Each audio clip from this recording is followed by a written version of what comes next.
What's up? The thing I found about the Egyptians in Ohio was actually from a paper that was written. It's postulating it. I guess they took a lot of the evidence that they had been finding and saying this shows that there might have actually been Egyptians there. That's from 1937? That's when the guy was, I think, born. This is 40 years ago. Oh, so wow. That amulet was brass, apparently, and it was found near Cincinnati. And where I actually think that it might have been trade routes, because there was some like stones that have been found in various parts of the world that are from specifically Ohio, because it's like a rainbow shale that was used in like arrowheads and stuff a long, long time ago. Like that area was used to make weapons, like the first, like 12,000 years ago when the first people were kind of in North America.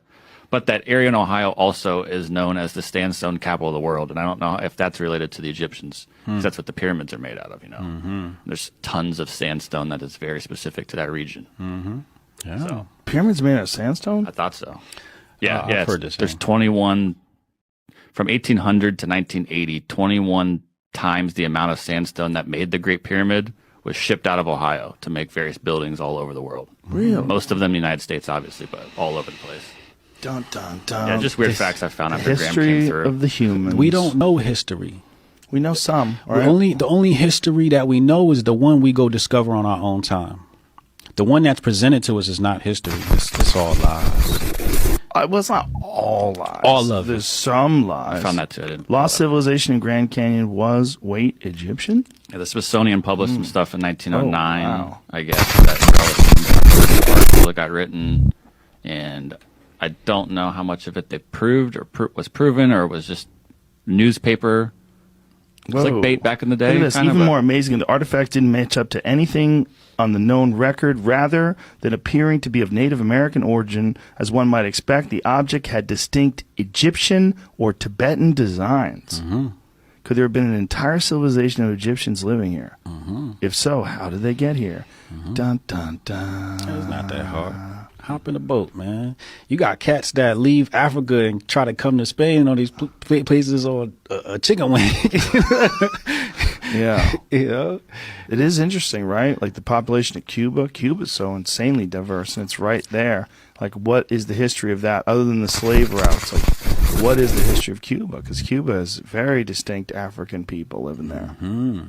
The whole Caribbean, all that whole area is has a lot of African roots to it. But it's just a place that was conquered by the Spain, you know, by the Cortezes, you know, those type of people.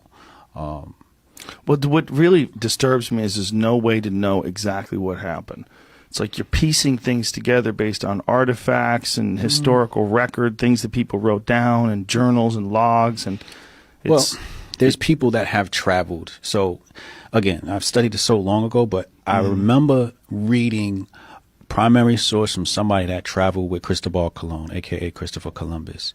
And he was saying very specific things about his accounts when he reached these different places. You know, and he was saying things like, we got to the land and we found Africans. And I remember him specifically saying, so no matter where we go, we find Africans. And he said it as if he was disappointed.